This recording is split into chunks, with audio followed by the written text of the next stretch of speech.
Good evening, good morning, good day, wherever you are in the world. I apologize for reloading this, but I find if I actually put a schedule event on with a timer, it never seems to load right. Um, so right now there's a bit of a delay on this, but it should catch up quite quickly. But I'm just waiting for this to start here. But first thing I want to say is Wes has already been on asking about what what he should do business wise relating to taxes.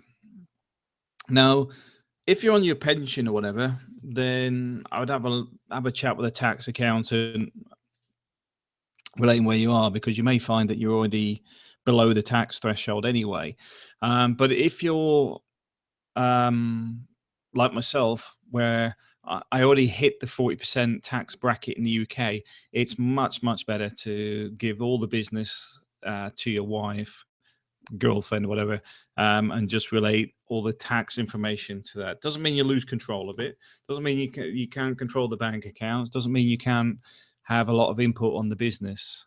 Because like on the paperwork, you can actually be on all the paperwork. Now, legally, are you the owner, etc.? 90% of the time, the answer is no. But at the same time, if you're worried about it, there is ways around it.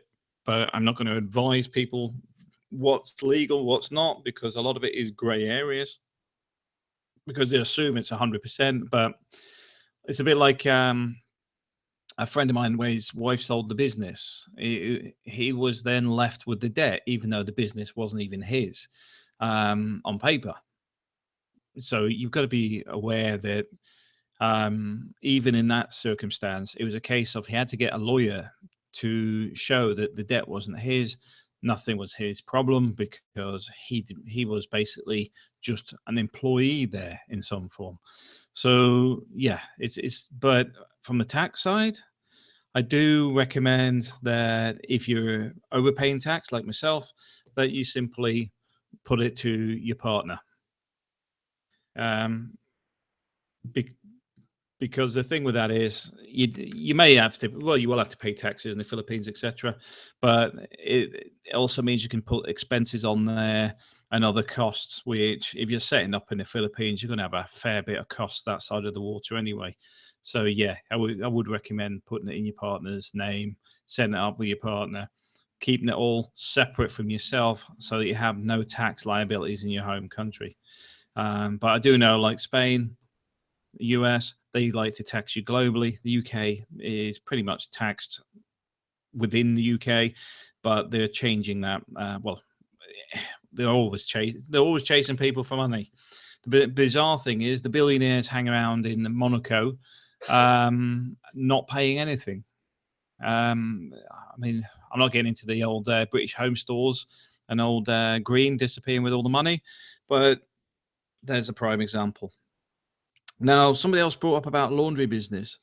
I would say there's a growing middle class in the Philippines. And now, it may not be the same sort of middle class you'd expect in the West somewhere, but Rike did his live stream through Facebook. I'll have a look at the Facebook, but in all honesty, it's the main issue I have is the internet, and I think this is where it loses some synchronization. And this is why when I started, there was like a 5 minute delay, even though there was no delay set up on it. But I always get it when I pre-schedule it so that people know it's coming on. And then when I start it, it never runs properly. But if I start it like this, where I deleted the other one, started the new one, it's fine. Really weird. Um, yeah, back to laundry. The the Philippines is a developing middle class. There's a lot of people not only internally getting money through the BPO industry and the evolution of that, but also you've got a lot of OFWs with a lot of cash. It's not just people that are people's maids or stuff like that these days. There's a lot of skilled people out there from the Philippines. And as such, there's a growing amount of people that will quite happily drop their laundry off or have it picked up because they've got the money to do so. Uh, I had to West CW. I had to close out and click back. Yeah, I apologize for that. That's a bit of a nightmare. It's just one of those situations you get with the software, because the problem I get is when I do it, I normally find that the sound breaks up as well, which is another problem.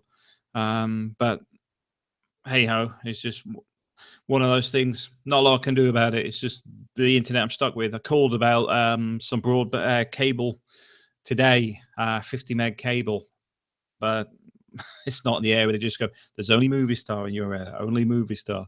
Movie Star gives me 3 meg on a 10 megabyte connection. It's just abysmal. The only option is to move house, I suppose. I would have to move nearer the bigger areas, but I do like living next to the beach as well. But yeah, back to laundry. Yeah, laundry is a viable business. It's got to be run right, though. You got to make sure that you're not getting too much waste on electricity, because your biggest running costs are going to come from the powder and the actual machine running costs. So the main thing is having the right equipment, right washing powder as well, because I mean, there's a lot of crap materials out there. You've got to shop around and be able to buy it in bulk. But ultimately, laundrettes are a growing business. It's a growing business entity because people are starting to move into what would be a middle class. And although we have all ours done with a laundry woman because we like employing people locally, there's certainly a market for people that haven't got space for a wash machine or quite simply don't want to do the laundry. Another small business come up this week because somebody was asking me for a business for their girlfriend. She's a student, so I said about the load business, which is basically loading mobile phones, because I don't think she'll have that much budget, but I also think it's a good small business to test run if the person actually capable of running a business. Because with it, you get everybody asking you, "Oh, can I pay you later?" When the whole thing relies on people paying it now, because most of those businesses fail because people get utang. Utang is like credit. So it's a good business to test people out on, because you can throw 1,000 pesos at it and get it up and running, and then see if they grow it. Because if they suddenly come, oh, I haven't got any more money left, you're just like, well, where's it all gone? Well, they haven't paid me yet. You can't run it like that. Simple as that. It doesn't make enough money to do that, but it's a good test business, because if they can get it working, it's easy money, because all you're doing is using your mobile phone to make more money without doing too much. You're not buying anything expensive, doesn't need a location. It just runs off your mobile phone. So a good little business, but it can make some good money as well if it's done right. Real estate agencies. Now, the thing with the real estate agencies is a lot of them are done badly. So there is certainly a market for improving on it. There's certainly a market with the big developments in the Philippines, because there's so many people that are looking at selling the condos and what have you. I would say if you do it right, there's some good money in it. I know there's a British expat that does it out of Cebu, and he's been making, how much was it? I think he can make up to 500,000 pesos on a good month. Some seriously good money if you're closing the sales. That's the thing. There is some really good money out there. Especially, like I said, new developments are a good one because there's more commission. Same in Spain. You sell an old property, you're probably getting 2,000 to 5,000 euros commission. But if you're selling one from a developer, it could be 12,000 to 20,000, because the developers have the money to do it, because they're selling it at a much larger profit margin. They want to churn the houses. They want to sell more. So real estate, yeah, there's some money still in there. The other one on that, I suppose, is property rentals. Renting your own properties, yeah, definitely a market for that. You can adapt it to whatever your market is. See, in Minglanili, I've had people say, well, why don't I do a bit more at market? But the reality is, there ain't enough people in that area that'll pay for it. So I'll just keep it simple. If they want to upgrade stuff themselves, they're welcome to. I'm not going to stop somebody upgrading anything. And then later on, if they want to move out, that's fine as well. I don't care. If somebody wanted to buy a 4-poster bed, fine. I can put the other bed in storage. Yeah, I don't, you know, the designed the units I have are designed as starter units. When people first arrive in the Philippines, going to spend 3 months, 6 months, a year in one location, then possibly looking at something else, because that's what most people do. So it just gets people a foothold in an area that's A, secure, B, easy to maintain, and C, easy to afford. You know, it's not over the top rent. It's not over the top in any sense. It's just to get people started. But you can go further up market. There's plenty of, if you're in Cebu City or Mactan or somewhere where there's people spending more money, there's certainly more money to be made on it. It's just that Minglanilla doesn't really have the people there, because it's not as if people go to Minglanilla for the beach. There is no beach. it, it's it's run down, to say it politely, but at the same time, people go further south for it, or they go further north. So there's no point trying to cater for a market that really isn't there. Where's CW? What about a roller skating, ice skating ring? The answer is yes. There actually is one in Cebu now. There's one at the Seaside SM Mall, which opened recently. But Tommy Asmena, the mayor of Cebu, has had a bit of a run-in with SM at the moment relating to taxes. So they're not currently getting their permits renewed. So which is a bit of a pain. But yeah, there is a market for it, certainly. An indoor one, obviously, being the Philippines. But while I say that, there is a smaller one I seen, which was using like chopping boards, where they run at a lot slower speed, which is good for people learning to skate, because obviously one of the big problems with ice skating is getting your feet. But with these ones that are running on it's like a metal framework with like these chopping board grids, where you just skate on it with normal skates, but it runs at a slower speed, which makes it easier and much more accessible to kids. So yeah, but the good thing about that, because it's chopping boards, doesn't need to be refrigerated either. So yeah, certainly markets for it. There's certainly markets for a lot of stuff relating to where people spend money, like on birthdays and stuff. Mobile cocktail bars and stuff. I know my brother-in-law's on about doing one of those. I could certainly see a market for it in more towards Banilad and that in Cebu. People will spend more money, but you've got to look at what works in your area. Minglanilla is like most areas, provincial, not a lot going on enterprise-wise, business-wise, so it's pretty limited. But if you head up to where the richer areas are, certainly you can get away with setting up a mobile bar or mobile disco, because there'll be people willing to pay for it for private functions. I know some people do the speakers, hiring out the videoke machines and stuff. I would say hiring them out's okay, but personally, I wouldn't want to actually own a videoke bar. Neighbors don't appreciate it for a start, but hiring the machines out, there's money in there. Doing the water machines, although it's an old business now, a lot of sari stores and that will quite happily have water machines there. They're two big machines. Because a lot of them don't have the money to buy the machines. So you can work on a percentage, whatever it is. I don't know what the rates are on those these days. Normally something like 60-40, I think, same as the peso machines for the old coin-operated computers. But those work as well.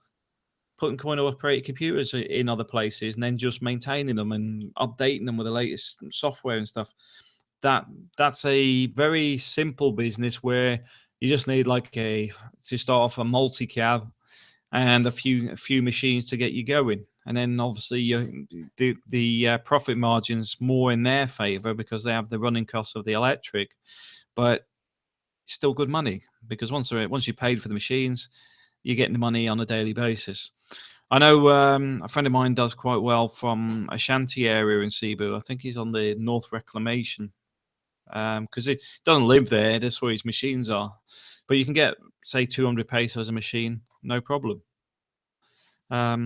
Because they're busy. I mean, if it's in the right place, it's busy all day.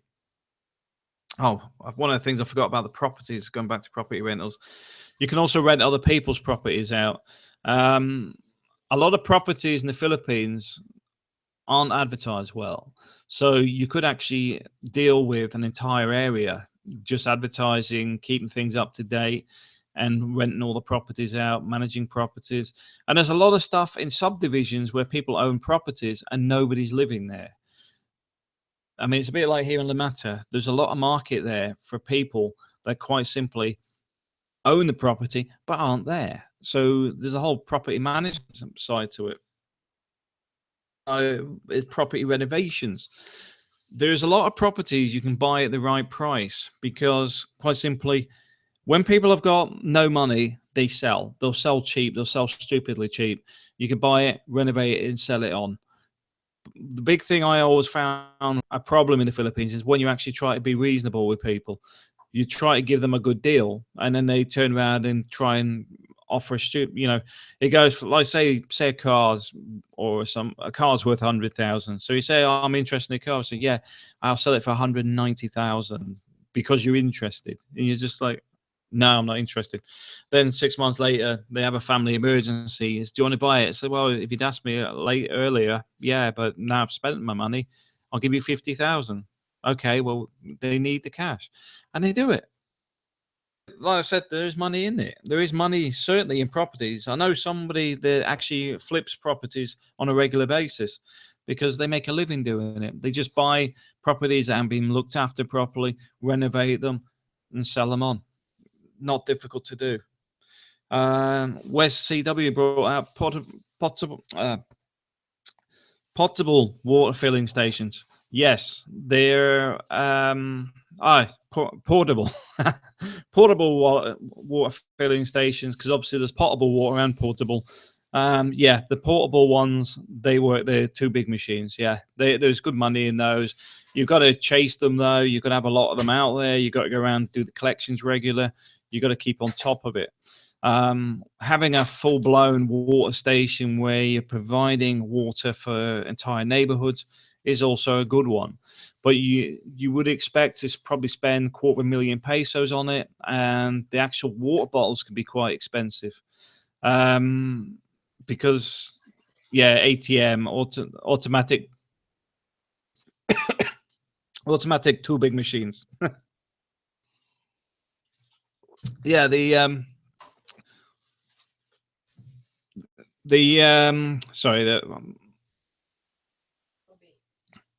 water, the deep well water system. The big thing with buying that, you're probably going to look at about 250,000 pesos to get started. But the thing with it, watch the water bottles as well, because I know some of them will, the water bottles will disappear because the water bottles are worth a few pesos on their own. Me, am I okay? Paul MacArthur, you okay? I was just choking, that was all. So but I had my son in the background trying to do something at the same time as well, so I had to pause for a second. But yeah, you're looking at about 250,000, but don't assume that every setup is good. A lot of these setups, if you're buying a second-hand one, a lot of the time the filters haven't been maintained properly. It may not be in as good a condition as you would expect. In that sort of setup, personally, I would buy brand new. I'd go with brand new. I'd research the setups. A friend of mine does it. Robert Dayton's got a good setup in Minglanilla. He's done it for a fair time, and it works well. I'm not sure how much profit he makes. We haven't really discussed that, but he's also done the computers as well, the old internet cafe and some other stuff. He's like me. We invest in multiple things because we do different things, see what works, and stuff that works, you just keep adding to it, and then you do something else. Because the way I look at it, it's much better to have 5 or 10 small businesses all doing different things, because things move in fads a lot as well. It's a bit like opening a restaurant.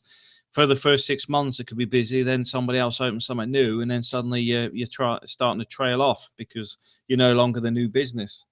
Where CW, I was thinking about An ice cream parlor. Uh, I would probably say if you can get all the ingredients locally, yes. Otherwise, the main problem you're going to have is sourcing stuff. Source the ingredients, then it's fine. There is some franchises available as well. I don't know what the profit margins are like on the franchises because some of them I looked at before just weren't worth the investment. But there is certain ones you can get there. I'm trying to think of the franchise magazine because I used to buy it. There's a Philippine franchise magazine that you'll find in Gisano. They have a lot of franchises in there to have a look at. The food kiosks I found don't make a lot of money. But from people I know that have run several of them, they're not big money earners. You know, like you see, you go into say Gisano, as you're coming out to the checkout, there's about 10 people selling everything from shawarma to whatever, curly fries and all sorts. A lot of those don't make a lot of money, but they can make okay money and they can make regular money. The big thing is you need to keep the cost of the day-to-day down because obviously the mall costs are expensive. So the kiosks can work. And like you were saying there with the ice creams, that's probably somewhere I would put that because that's where you're going to get a lot of foot traffic. Those things you need a lot of people to go through it. And I think you probably do all right on somewhere like that because it'll be something that not everybody's got. Yeah, that's what it. Surveyor guy brought it up. Not only do you have to pay the franchise, the Mao's like to charge a lot. Yeah, that's what I was saying. That's where you got it. That's where all the profit goes. You got to be very careful with it because they do charge a phenomenal amount. And I also know from somebody who's opened up a restaurant in Yala, they're actually asking for his recipes for his food. You wouldn't believe, you're thinking, well, that's the business. Why would I want to give you my recipes? I might as well just give you the keys. It's one of those things where you're just thinking you're asking too much. But yeah, you have to be aware of that stuff. You could end up not making much money. But I've got the same in La Mata. There's a property I'm looking at the moment, which would be perfect for a small calf where it's more just lounging around, drinking tea, not doing too much. But they actually asked for 1,300 a month rent. And I'm thinking, if you ask me 2 to 300, you're in the ballpark because the whole thing needs refitting. But some of these people, because they've already got control over the whole industry, should we say, by the number of Gisanos, the number of SMOs and that over, they're not fussed on small businesses. How often, where's CW? How often is a business copy and pasted by the locals? Well, I've mentioned my call center, not my call center, my what do you call it? The internet caf, because the internet caf had 9 internet cafes open up next to it in a very short period of time. Ridiculously. The number 1 burger junction in the Philippines is on Bantayan Island. I got told it grosses 700,000 per month. What do you think? It could do. See, the thing is, I know. Let's just call it a large restaurant that begins with a M, fast food. In the rush hour, a specific place in the UK, it can do £30,000 in 1 hour during the holiday season. £30,000 in 1 hour. So if you've got the right product in the right location, yes, there's a phenomenal amount of money to be made. So could it make 700,000? Yeah, of course it could. Because even the McDonald's that opened up in Worcester, they had paid off the cost of the construction, franchise fees, and everything else in 1 year. The debt was basically paid off completely in a year. So yes, you got the right setup, right location, everything else, right product. Yes, you can make some serious money. But the thing is, you need to make sure that you do a feasibility studies. Is it something people are going to eat? Is it going to be something the locals want? Is it geared towards the locals? Because if you gear it too much towards the expats, I don't think there's enough expats to make a lot of these things make good money. You really need to be gearing towards the mass market, unless it's something very specific and nobody else is doing, where you can charge a higher fee on it. But yeah, 700,000 a month, it's possible, and with the right product, right location, certainly. McDonald's does it all the time. Uh, Next one, beauty salon. Beauty salons, the thing you got to watch with beauty salons is people can copy your business. Um, Basically, if you were turning around and say you had like 6 people come in as beauticians, you trained them, got them started, etc., they would start. Some of them would doing some of the work from home. Your customers doing it for cheaper. Um, they'll do home visits after work, before work, or whatever, and you're losing customers purely because your own staff is stealing them from you. Where that probably doesn't work too much is if it's fairly upmarket. If people are spending more money, then I would say it's very likely they're not too fussed on saving like 100 pesos on something. But for a smaller setup, you got to watch for that. That's why a lot of places they lease the seats or whatever, because it's just easier, to lease the space than actually train people and manage them. Surveyor guy, same with Papa Murphy Pizza. Expensive, but they're getting paid off in a matter of a few months. $250,000 franchise costs. Exactly. The right business works well. It really does. Especially if the franchise is right as well. That's an important one. Good point. If the franchise is set up right, which these guys obviously know their business, they will already know where the next place should be, what it's going to, they know the products, they know the cost of products, the running cost of the store, everything down to the last dollar or last cent. So when they put it together, they already know it's going to be successful. Successful. West CW, AIM Global, that looks like a pyramid scheme to me. I'm not sure where AIM Global is. I'd have to look that up. I'll put that on the background. Hang on a sec. I'll just type it in. Well, I'll research that as well. Yeah. Is that Alliance in Motion Global? Yeah, see, that's that's a networking company. I've worked with some of these guys before. I don't do networking myself. I don't like it. I don't like the whole point of just sell it on. These guys that do this stuff will change between the different products.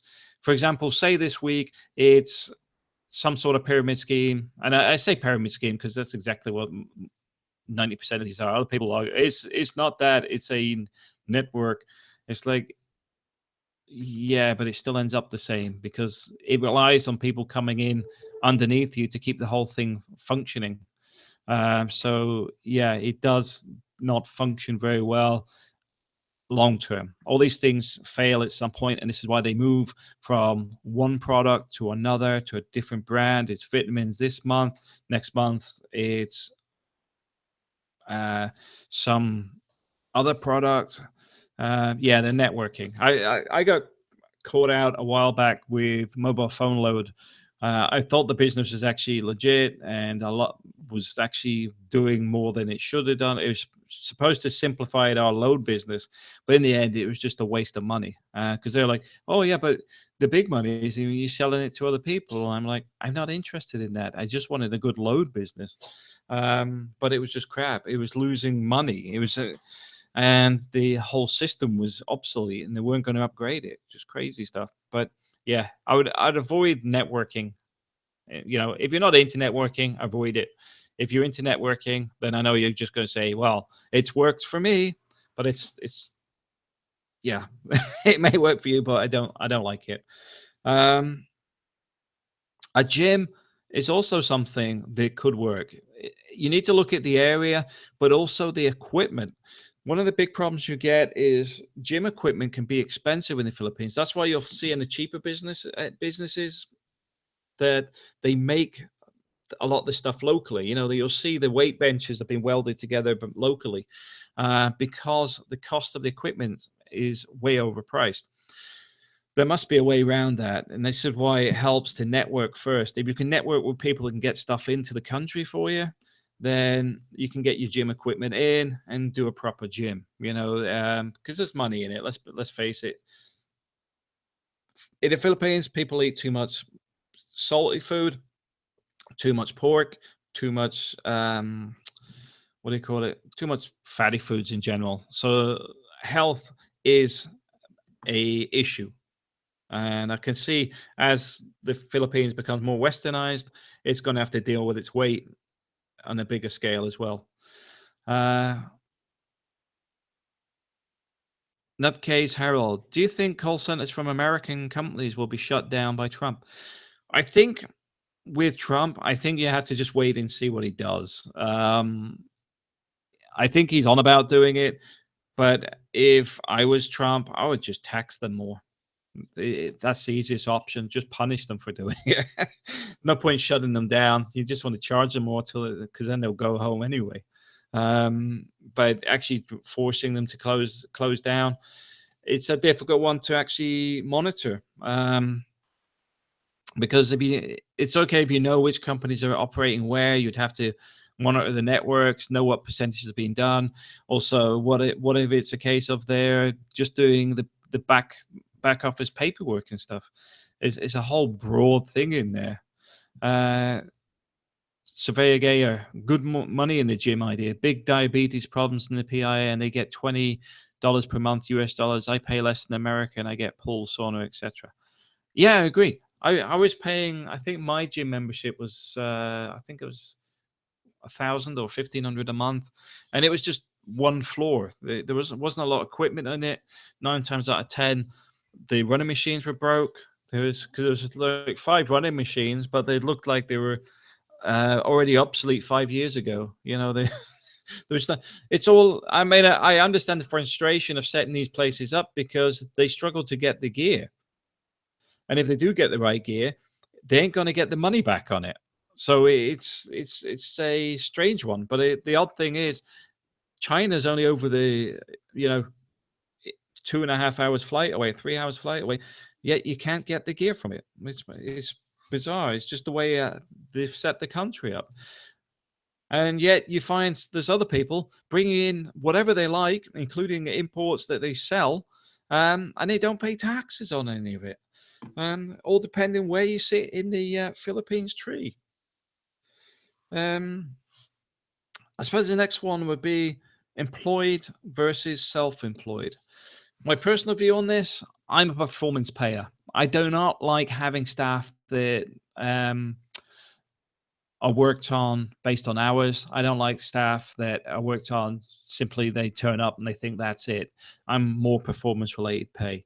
But there's also a lot of reasons to get self-employed to contract to you rather than employing them direct. Some of it's because of the legislations in the Philippines can be quite a pain in the backside when people file cases over stupid reasons and things like that.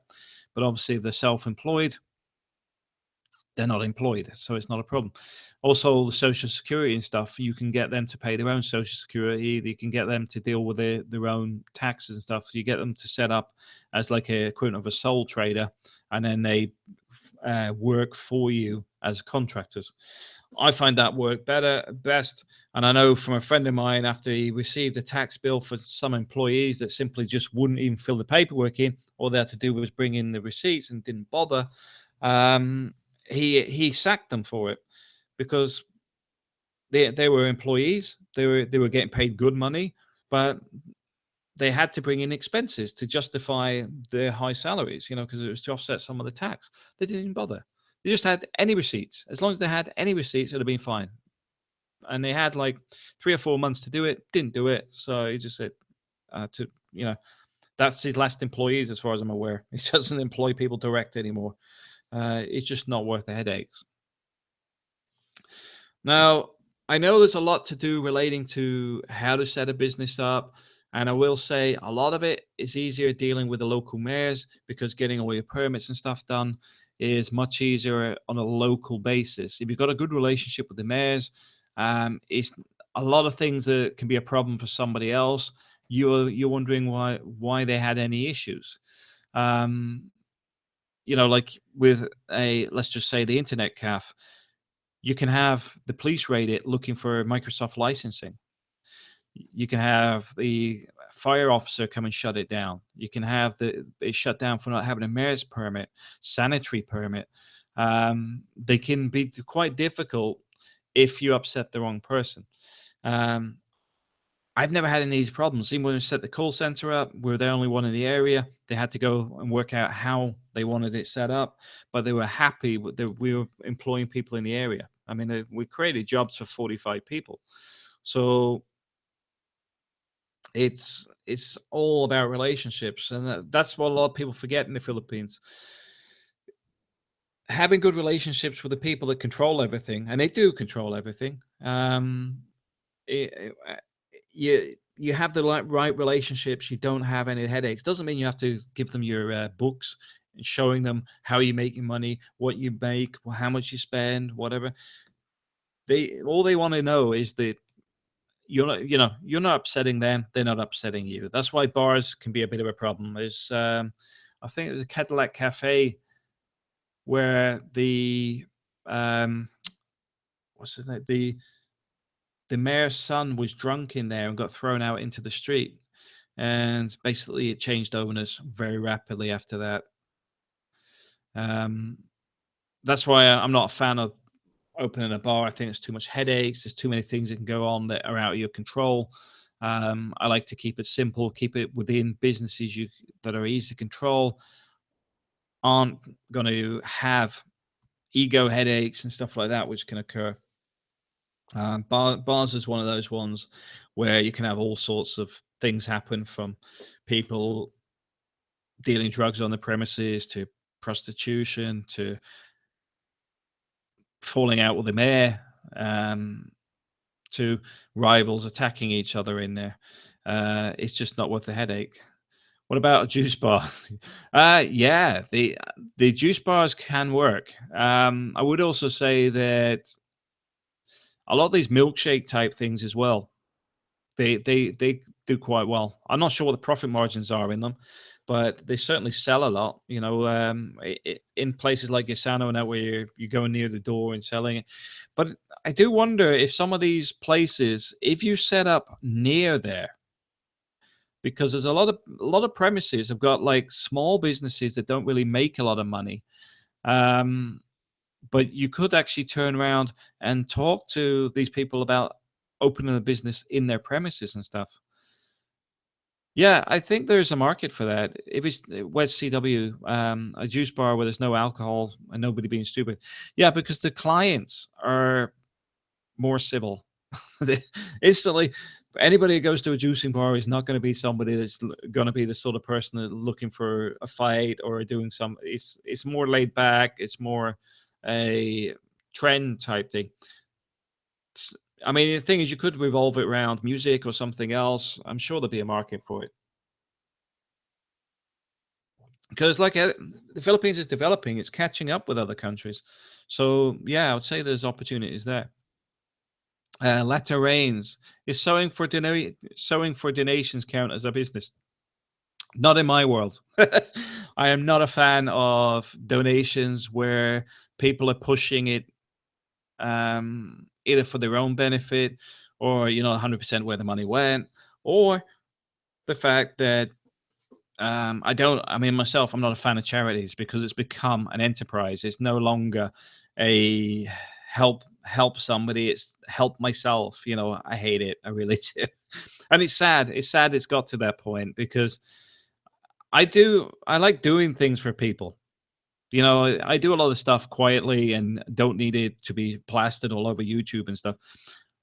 But I do seem to see a trend occurring. I'll just say that later. Paul MacArthur, Matt, after deciding what type of business you want to get into and found a good location, what's the first thing you need to do? Check market viability, then check the permits. It's worth talking to the people in the area as well, because if there's a problem with the mayors and things like that, or problems with the land, because sometimes there could be issues relating to who owns the land. Um, that's where I'd start. I would do all the homework relating to the location. I'd spend a bit of time there, different times a day, seeing if it gets filled up with multi-cab driver, jeepney drivers, motorcycles, clogging the road or whatever. Anything that's going to be a disturbance or a problem for the business. It's worth looking at it at different times of the day for at least a couple of weeks before saying, yeah, I'm 100% with this, because there could be something going on you didn't see when you visited there. After that, depending on what type of business it is, you got to make sure, for example, with anything internet related, check you can get the internet. It sounds a bit funny, but I know Mark in Minglanilla is trying to get another line put in at the minute, and the phone exchange is already full. So they're just like, it's full, you can't have one. Yeah, that's the response. You can't have one. Um, so yeah, check you can get that, but also if you're going on a commercial line, check it's available, because it's not always available. Is there going to be any extra costs involved?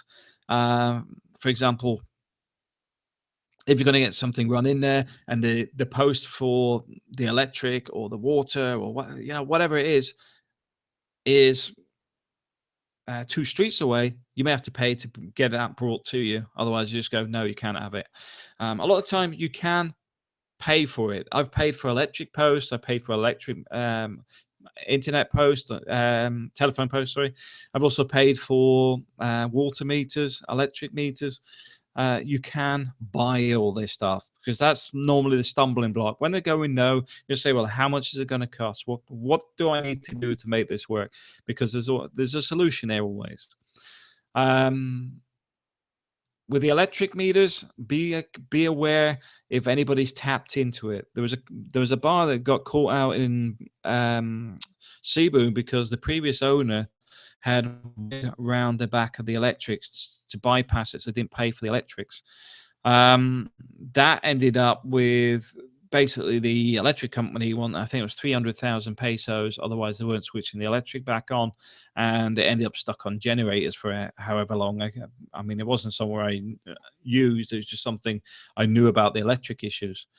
West CW wind power turbines, or would that be too much of a political pain in the ass? There is some wind turbines actually in the Philippines already, but you've got to look at the locations. If you're going to get enough wind power for that, probably solar panels will be an easier option, because they're readily available as well. You can get the solar panel setups quite easily, but you shouldn't really have that problem. It's just something you've got to make sure that everything's above board before you take the place on. Speaking about politics, though, I hear a lot of people pay bribes for things. I've never paid a bribe in the Philippines in my life. The only time I paid for an express fee was I think it was my first visit to the Philippines, and I paid something like 2,000 pesos or something for somebody to just process my visa for me.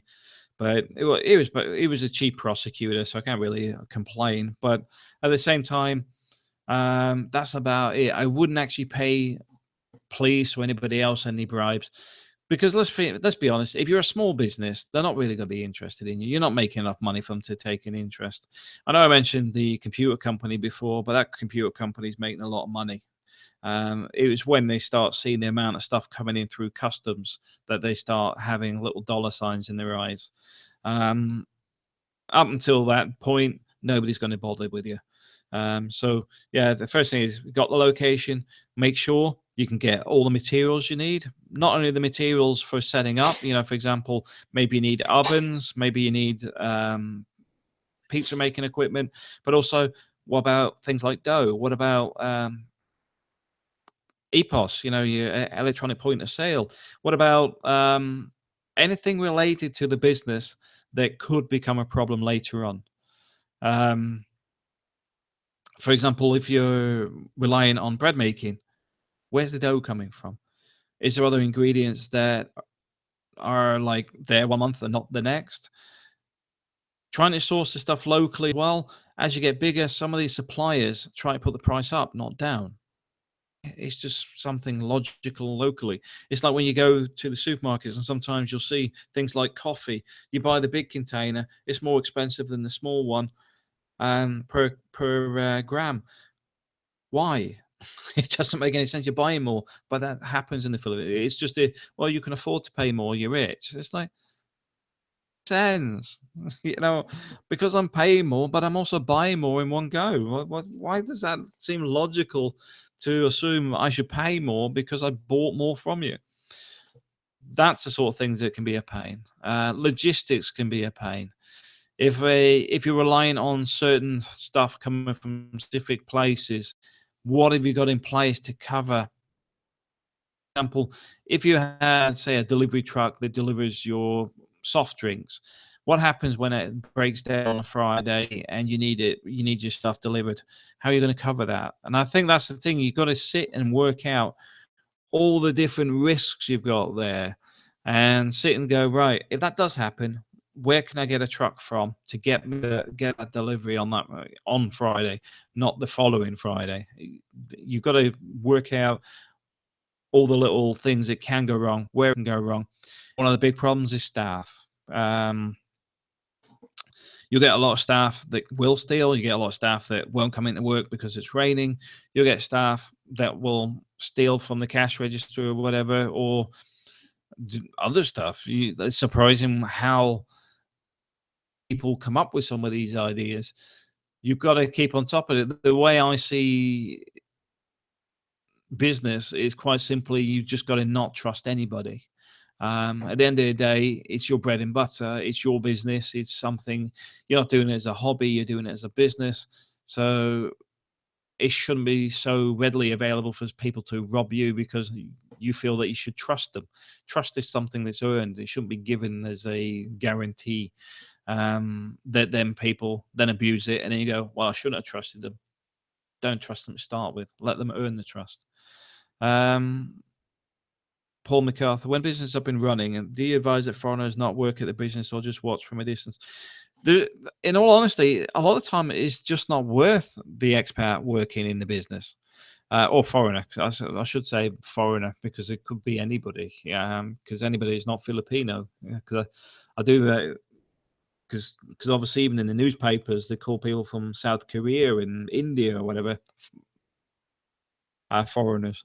Yeah, personally, I think it's worth just keeping an eye on things, not getting too involved in it. But it all depends on the type of business because, like with a call center, you're front of house, you're the main salesperson. Most of the work you'll get is going to come from Western business.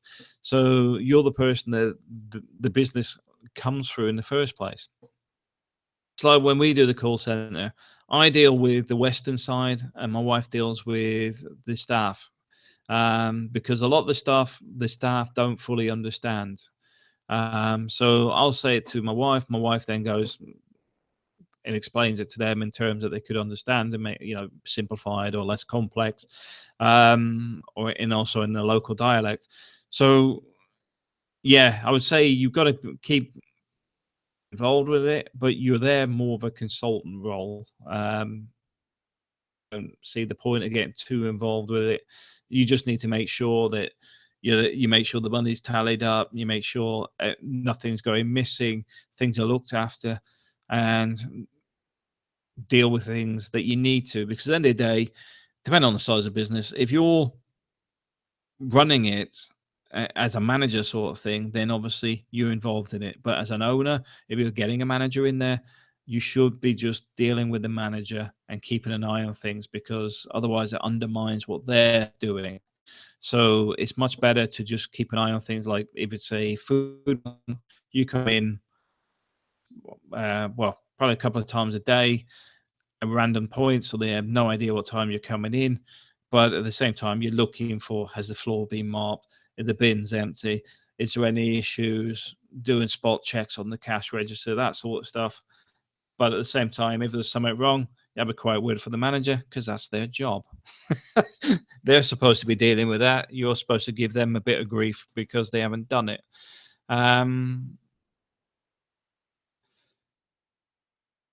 Donate money can be a pain. I don't get too involved in donation. I'm not a fan of donations. I don't ask people for money. If people want to donate for something, they're welcome to do so, but I'm not too fussed if they do it or not. For charity projects, I'm more for direct investment. When I did stuff for the one of the typhoons, I spent a few $1,000s, and a few friends put some money in bits and pieces. And I know Robert Dayton put a lot of money in himself from his water station because he was taking water to other islands. But predominantly, it was our own money. I mean, even at the end of the when I took the guys up to Tindog in North Cebu, we were in open trucks all day. So when we come back, I took them all for a meal. I paid for that. It's just the way it is. Um, Hello, Matt. Yeah. Hi, how you doing? Good to see you on here. Where's CW? How about a pallet making factory? I don't know, in all honesty. I've never seen a pallet used in the Philippines. um, what the profit margin is on something like that, I really don't. I don't know how much demand there is for it, because that's why you see people with these markets where they're just like giant wheelbarrows, because the labor's dirt cheap. There you go, Paul MacArthur. Burger Junction does an inventory after every cashier's shift. Exactly. And that's the sort of thing you've got to do. You've got to keep on top of it, because if you've got a shift that's stealing something, you need to A, deal with it, but B, you've got to work out a way where it actually shows that you're not letting them away with it. You've got to turn around and go, okay, well, there's 30 pesos missing, which ain't a lot. So cash, where's it missing from? Because it's going to be paid back. Simple as that. It sounds a bit petty, but if you don't do it, it's not 30, it's 300. Then as much as a thing can get away with, because nobody's watching them. That's just the way it is. And I don't say this to be a bit brutish relating to employees in the Philippines. I'm saying it because you will get ripped off, because they do. They steal it. They will. I know some people go, no, I would never have that. I'll tell you what.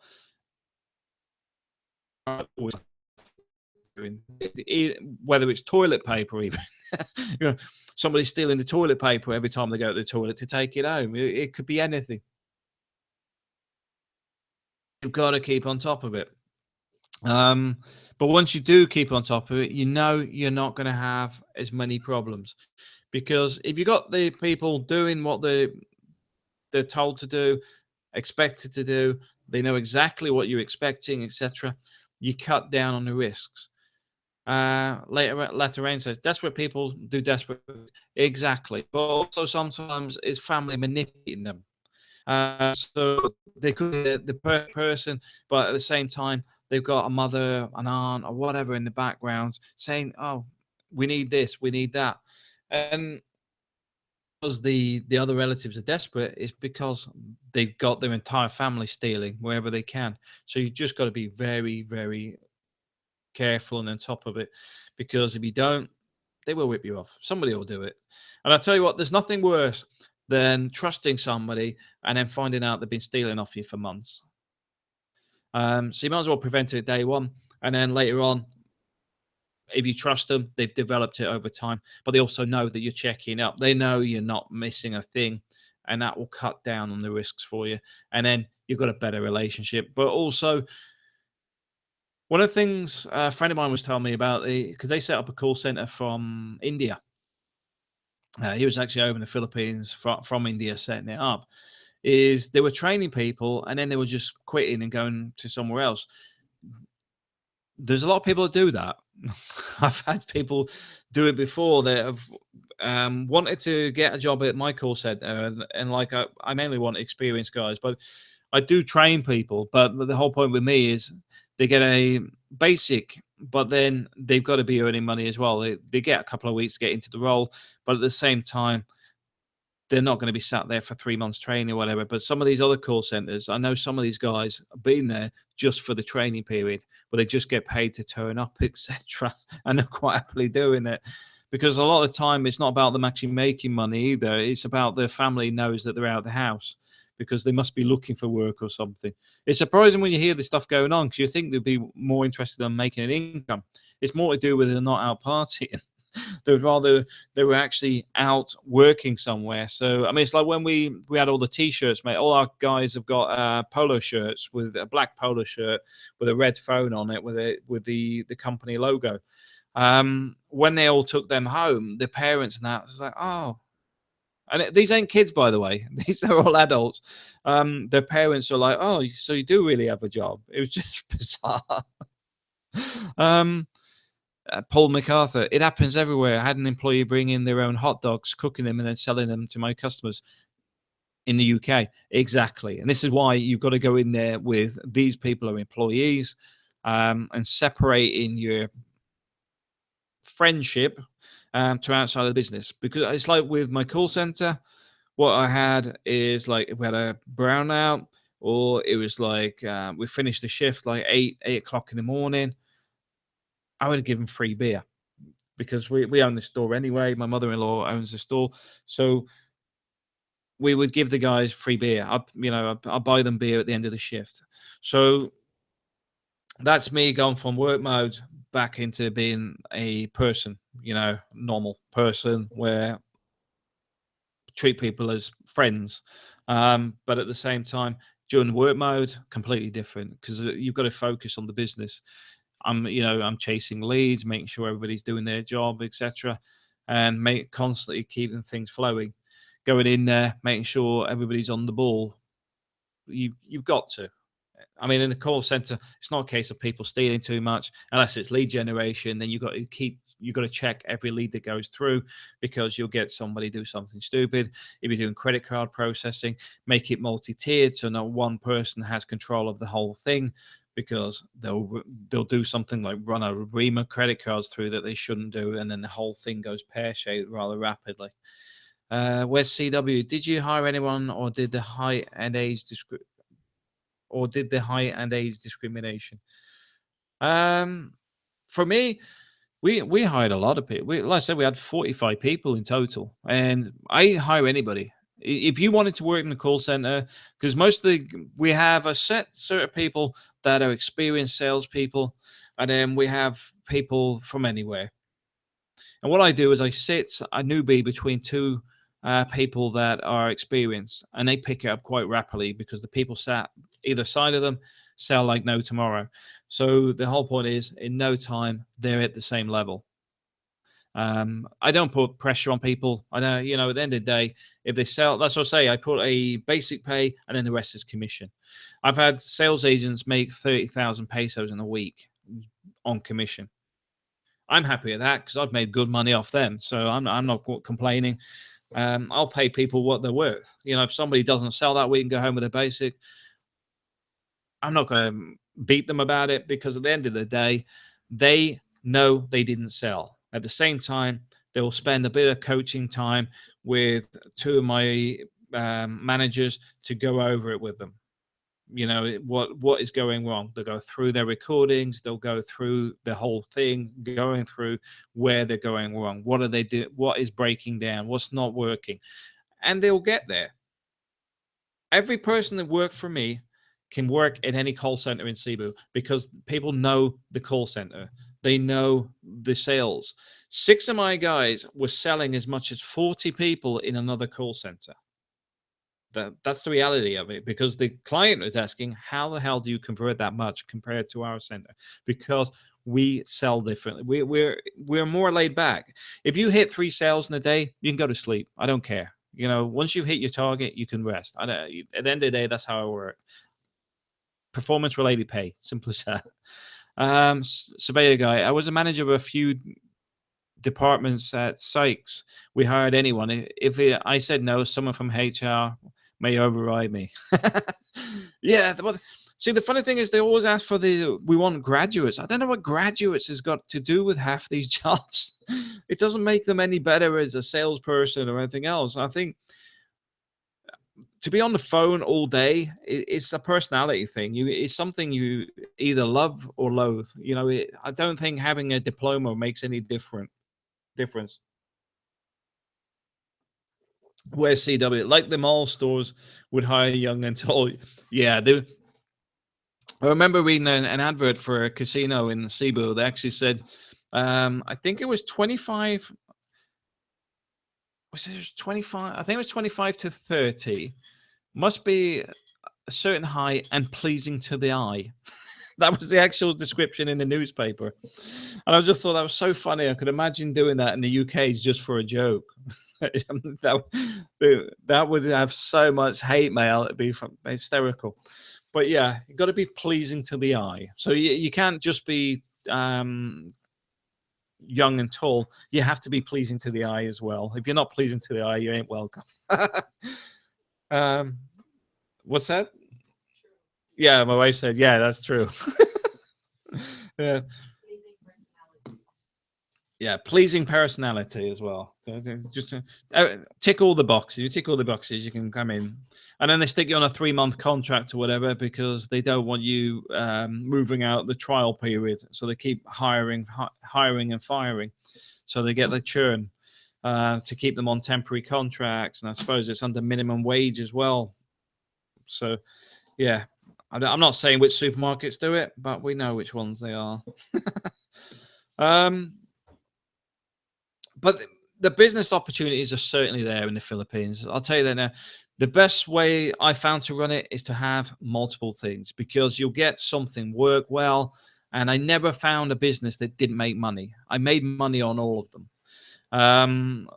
Even the internet cafe, it made money more on the peso machines than it did on the actual computer sat inside the building. Why? Because the running costs went down, but people were still using them. It still functioned, still made money. 5 of those outside, then converted the old internet cafe into an apartment, rented that out, got 2 sets of income out of it. That's the thing. You've got to think out of the box. I was talking to a guy I know. I've known him for a few years now, but he was on about it when he went to the UK because originally from Rhodesia. Is it? Yeah, can't say Rhodesia now. It's Zimbabwe. But his father was one of the white farmers out that way, and he ended up in some hippie colony for 10 years and ended up in the Philippines. But he was saying going to the UK, it was very, very different in the fact that the Philippines, you think on your feet. You're always looking at ways to make money. You're always looking at opportunities. Where in the UK, you sit on your backside because he's got kids. Bang, you got a house. Next thing, oh yeah, it doesn't pay for you and your wife to work. One is work and the other one gets benefits for the old child benefits and stuff. So he was sat at home. His wife went to work, but it was driving him crazy. He wanted to work, but the thing is, he doesn't want to work for somebody else. He wants to be an entrepreneur because that's what he's been doing for the last 10 plus years out in the Philippines. Where's CW? How about video game cabinet arcade machines? Yes, they do. That's what. Sorry, I should explain. That's the peso machines. They're coin slotted, operate computer systems. You can do the same with the old video games, and you can build them. They're not difficult to build. I built 4 of them myself. I bought the first one, then I built the other 4. They're not difficult to manufacture. The electronics you can get from, I think it's ACDC in Cebu, sell the electronic boards. You can construct them, right down at the coin slots. We built them all from scratch. Once you got your understanding of how the electronics work, how the coin slot works, and how it identifies different slots, different coins. It works. It really does, and it's easy money once it's set up. Many surveyor guy. Many kids use the computer peso machines just to play games. Yes, they do. They spend all day on there, which is why being around the school, you may get the school putting a bit of pressure on the local government to shut you down. We're not near a school, so that's not our problem. But also, because our neighborhood is mainly family in the sense that nearly everybody in the area is related. We don't really have that problem because somebody will come and slap the kids on the head and tell them to go to school. You know, you don't really have that problem. But yeah, if you're near a school, you can get some problems because they don't like it. They want the kids in school, and I agree with that. Um, at the end of the day, I'm not one to actually assist with the poverty issues in the Philippines. I want to try and get rid of some of them.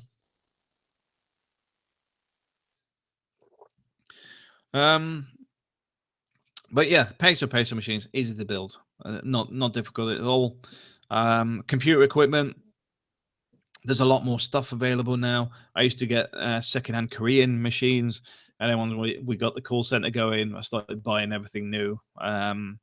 But there's a lot more equipment available and easier to access. Paul MacArthur, I've been going to Mactown for about 6 years and noticed more and more Koreans getting into water sports business. I would say the water sports is growing. That big water park up there is Korean owned.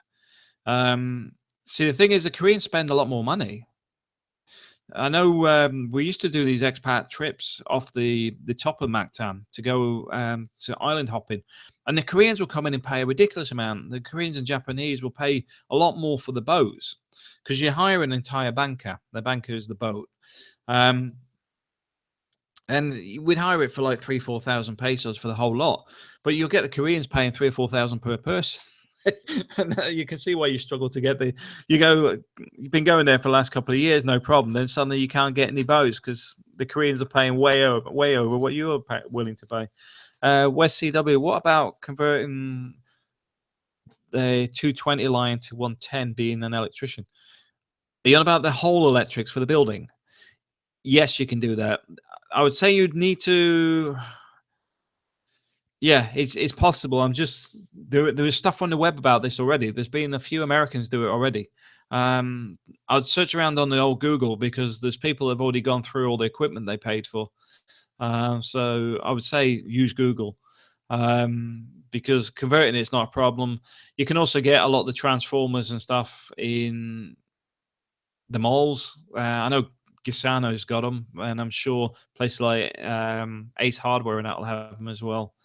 Um, I've often thought about shipping reconditioned laptops to Philippines because of the big price difference. But is it true they X-ray and or search the ballot buying boxes? Yes, they search them, but if you're dealing with a good ballot buying box company, they'll deal with those problems for you. I know when I was in the UK, they were sending through the old 60-inch TVs, and they were just sticking £20 in extra to let them go through the customs.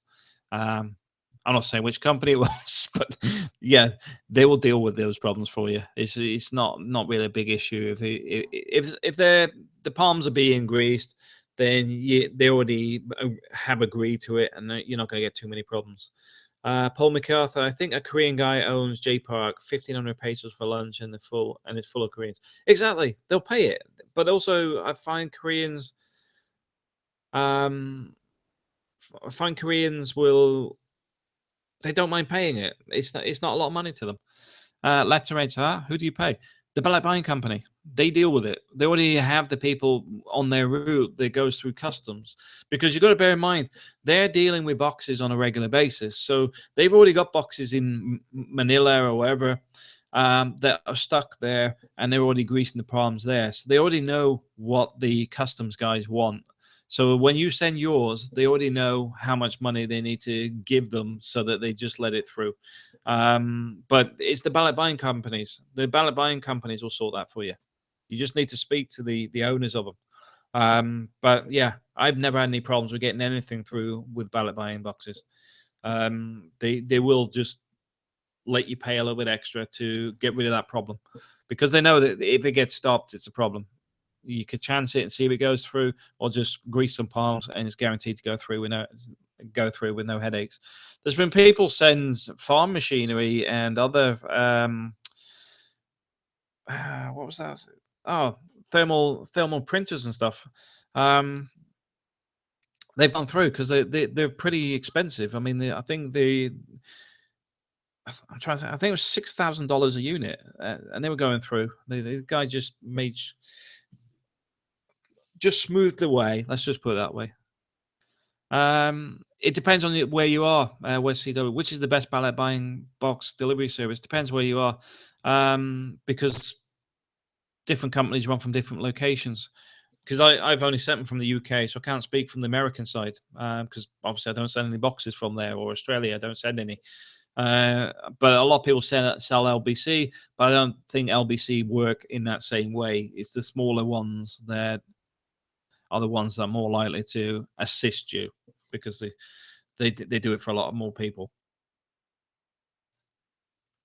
Because things like LBC, they're at a level where it's a proper big company.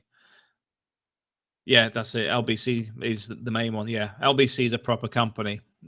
When you get one of these little companies run by a group of Filipinos in one area, and then they're sending it on to somebody else who sends it on to somebody else, those are the guys that will get it through, the smaller ones. I've never had any problem. It always took about 2 months to get there, but at the same time, had no headaches. Everything got there in good condition, and I've sent a lot of stuff. Obviously, I'm not going to say what I've sent, but I've never had any issues. I'll just leave it at that. So yeah, um, if you do need some specialist equipment, you can get it in through ballot buying. Um, I do. I mean, I found the mail lately to be a problem. I think even a letter they charge like 40 pesos in tax or whatever. And you're thinking, but it's only a letter. No, when we picked stuff up at the post office, they were sticking fees on everything.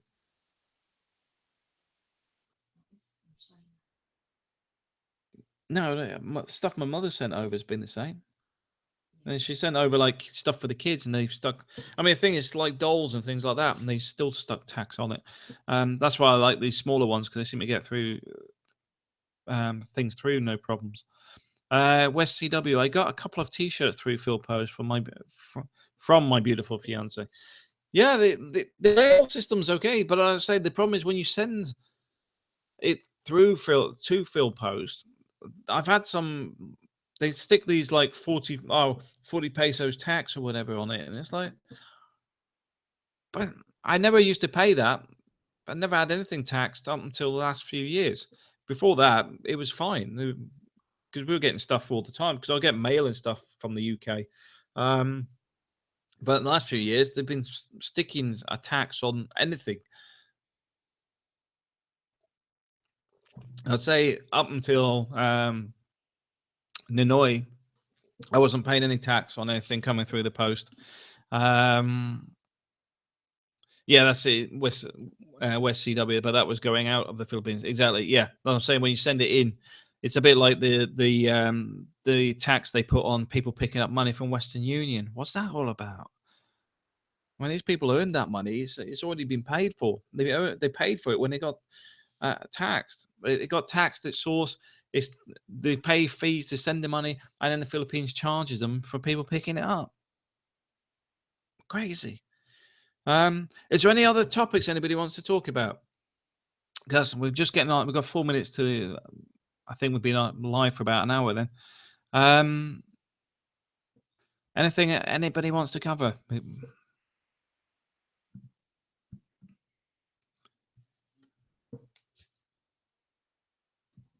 Anybody? All gone quiet. One of the things I do ask is please click like, and if you're not a subscriber, please subscribe because I'm going to start doing more of the videos. Other big problem at the moment um, is my internet, and like I said, I was trying to order new internet today, trying to get a second line in because I might even try a bit of load balancing to try and get two lines going. Latter rains. What about teaching online? Um, Teaching online, yes, you can earn between $600 and $1,000 easily teaching online, easily without even trying too much. What you need to do is just be organized with it. You don't know. A lot of people go. A lot of people go through like CETA. Is it CELTA? It's CELTA, isn't it? It's not CETA. It's CELTA or TESOL. But in all honesty, a lot of these courses are worthless. Um, 1,000 a month, $1,000 a month. If you, this is at the bottom level, by the way. This is if you're teaching uh, to like Vietnamese, Thailand, and maybe Koreans or whatever. But you can get the rate up if you start teaching to say Spain, where they'll pay more because it goes direct conversion from dollars to pound, dollars to euros. You can get up to you can get $20 an hour, 20 euros an hour in Spain, but a lot of the schools around Asia are paying about 10. What about online college courses? Online, well, you're on about doing some. One of the things, online college courses. If you're serious about doing the English course, give me a private message because I can actually send you the course. I'll send you it for free. How's that? For the first 10 people, I'll send you a free coursework. You can read it all to your heart's content, get an understanding of it. If you need any tuition on it, I've got somebody, or you can pay him to teach you, and you'll still save money. I'll tell you that now. A bit, because Chris could do some tuition with you, and I'm sure Mark could if you want to learn how to teach English. But I can send you the coursework so you can learn how to teach English, what's expected, what sort of stuff you're dealing with. Because one of the problems you get with the training with the colleges out there, a lot of them do not actually teach you how to teach. They teach you things about what the students should know, what you should be teaching, but not how to teach. How to teach is the hard bit. The other bits you could read from a book, and that's quite literally it. You don't actually need somebody to guide you on that. You just need to understand it. But going forward, sit there and design and organize your courses properly. You're going through a template where you're explaining things, you've got an understanding of it, so you can actually teach people. Like, for example, with Vietnamese and Thai people from Thailand, they have certain words they struggle with. So focusing on those can be something that you need to do. But it's it's getting people to do it without feeling stupid. That's the sort of thing you need to be focusing on. You've got to have a syllabus and keep to it, but at the same time, you want to focus on trying to get people to learn English, improve English, but at the same time, become confident in speaking English.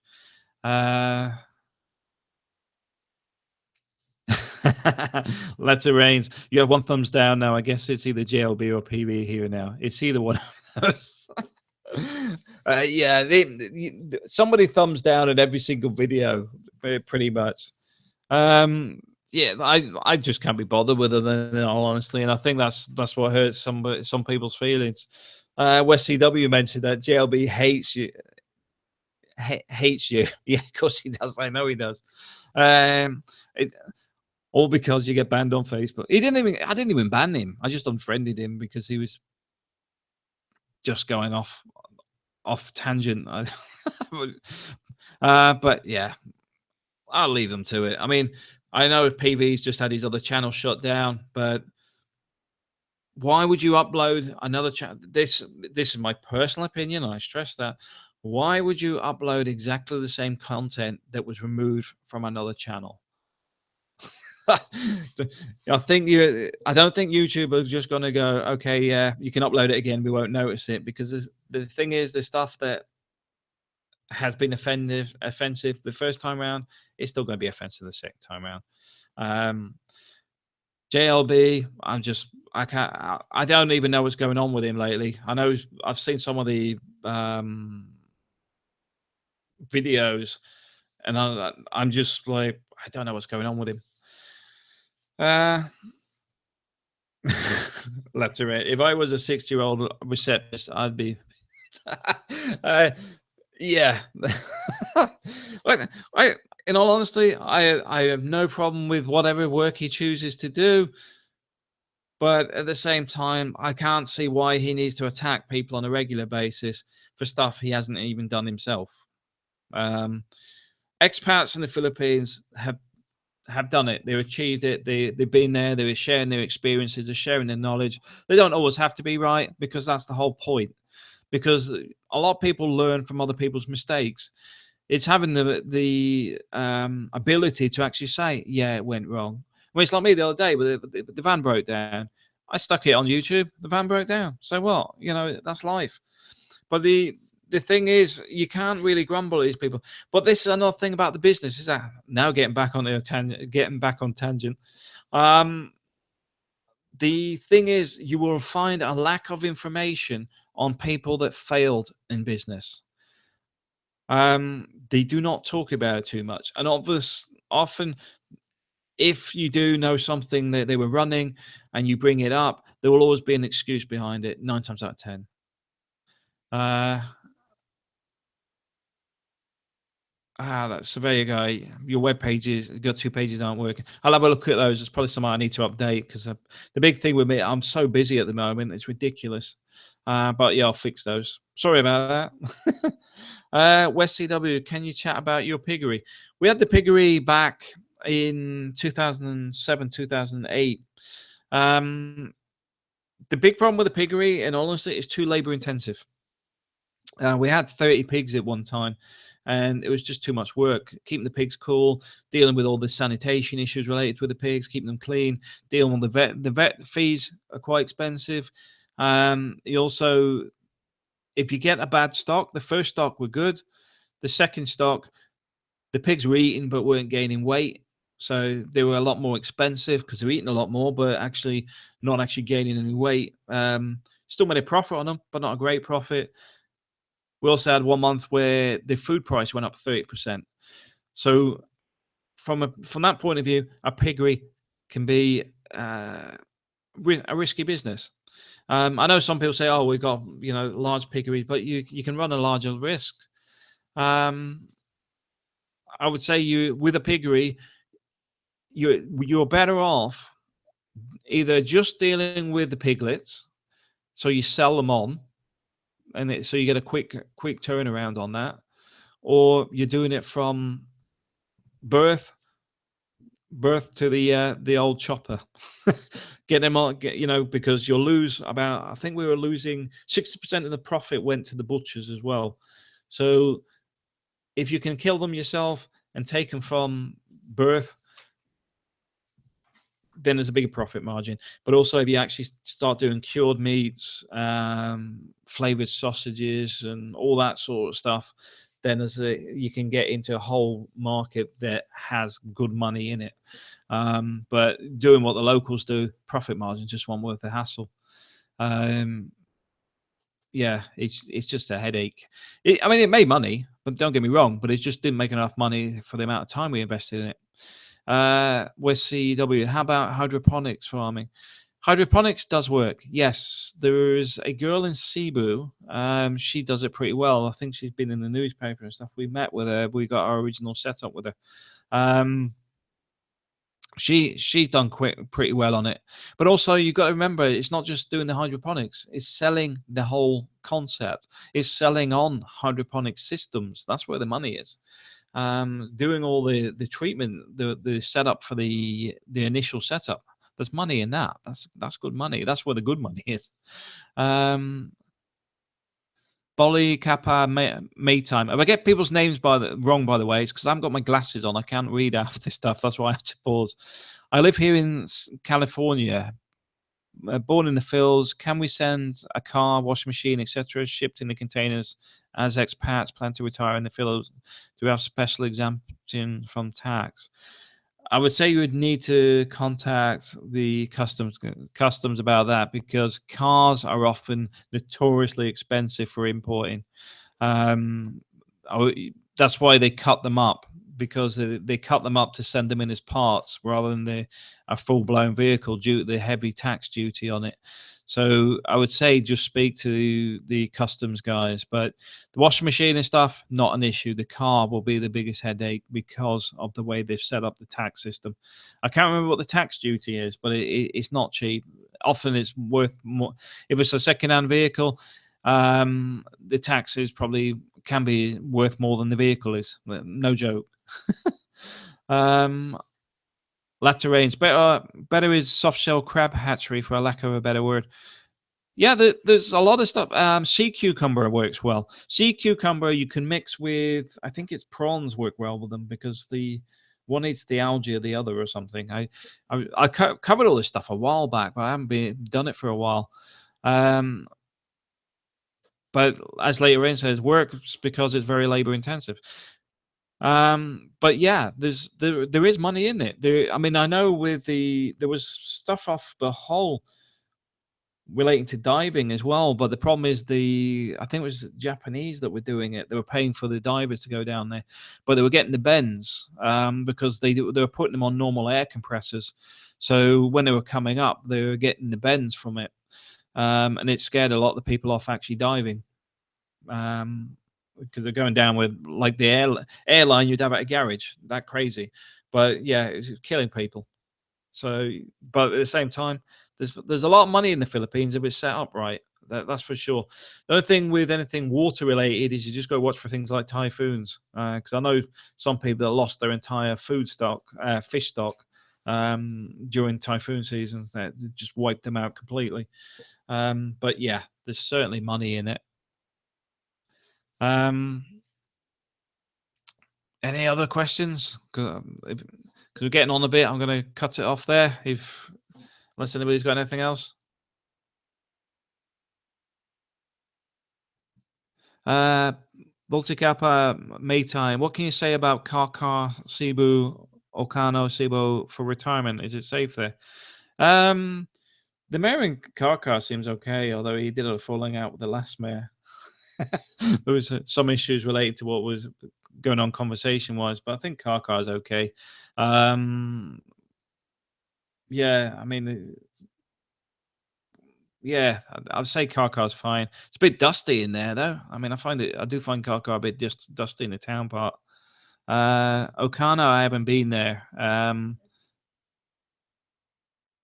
Oh, it's part of Kaka. Yes, but I find the actual main town a bit dusty. But I know if you go a bit further south, if it's in the bit further south, then yeah, it's a lot nicer there. Also, find as you're heading in that direction, the place looks a bit greener. So yeah, I don't see any issues with living there at all. It's a nice enough area.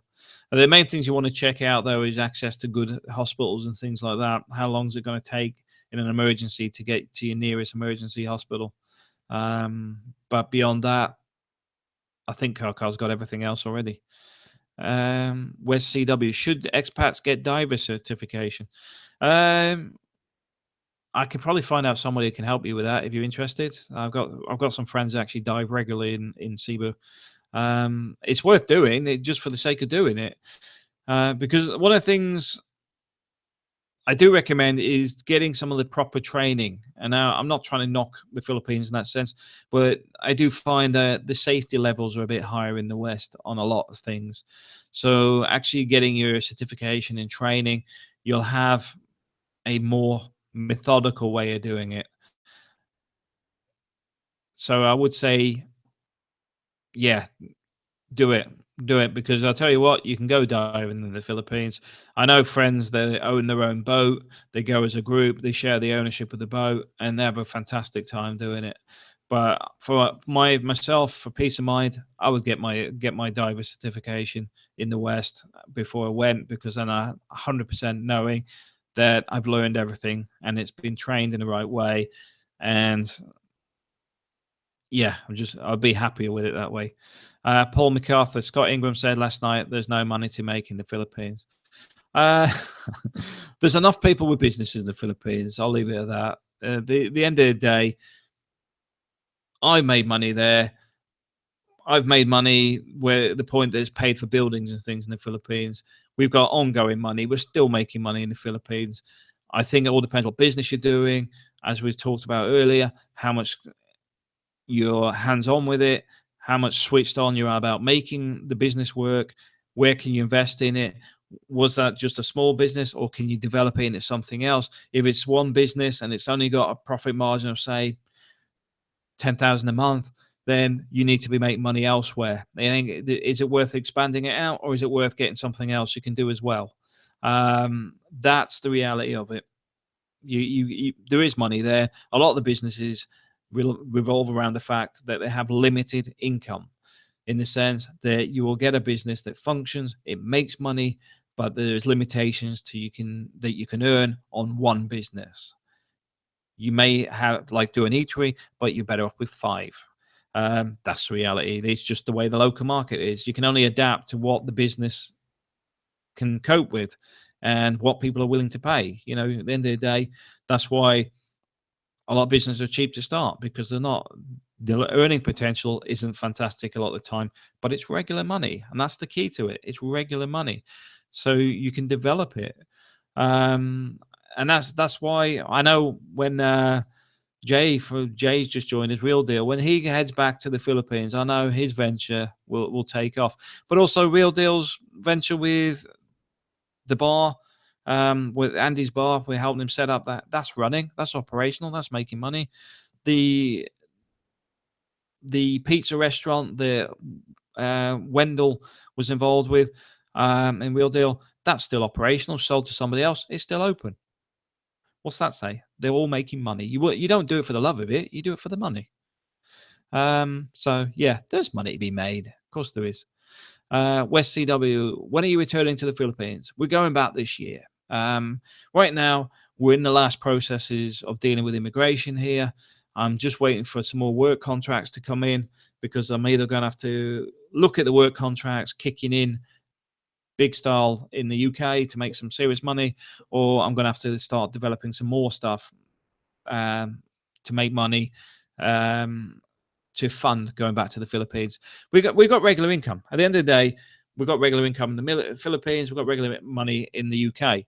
But for us to go, you got to bear in mind, we go back as a family of 4 as well. So I'm not paying for one person. I'm for 4. We need to get all the paperwork in Spain done first. So once the residencia is done, the final bit, then we can go back to the Philippines, knowing that we can come back to Spain with no headaches. Latter rains, Matt, have you had any dealings with the BIR? Never had any problems with them. That's the reality. Never had any problems. See, the thing is, I go in and approach people with, what do you need from me? What do you want? And you find 9 times out of 10, because you're doing that, they don't want to talk to you. So yeah, as long as you're paying your way and whatever, nobody will bother you. West CW, are you getting a ballot buying visa when you go back? I'm still a resident. I still hold residency in the Philippines, bizarrely. I'm still paying for my stamp. So yeah. Ladder Rains, you've never been audited by them? No, never needed to be audited. Haven't been audited.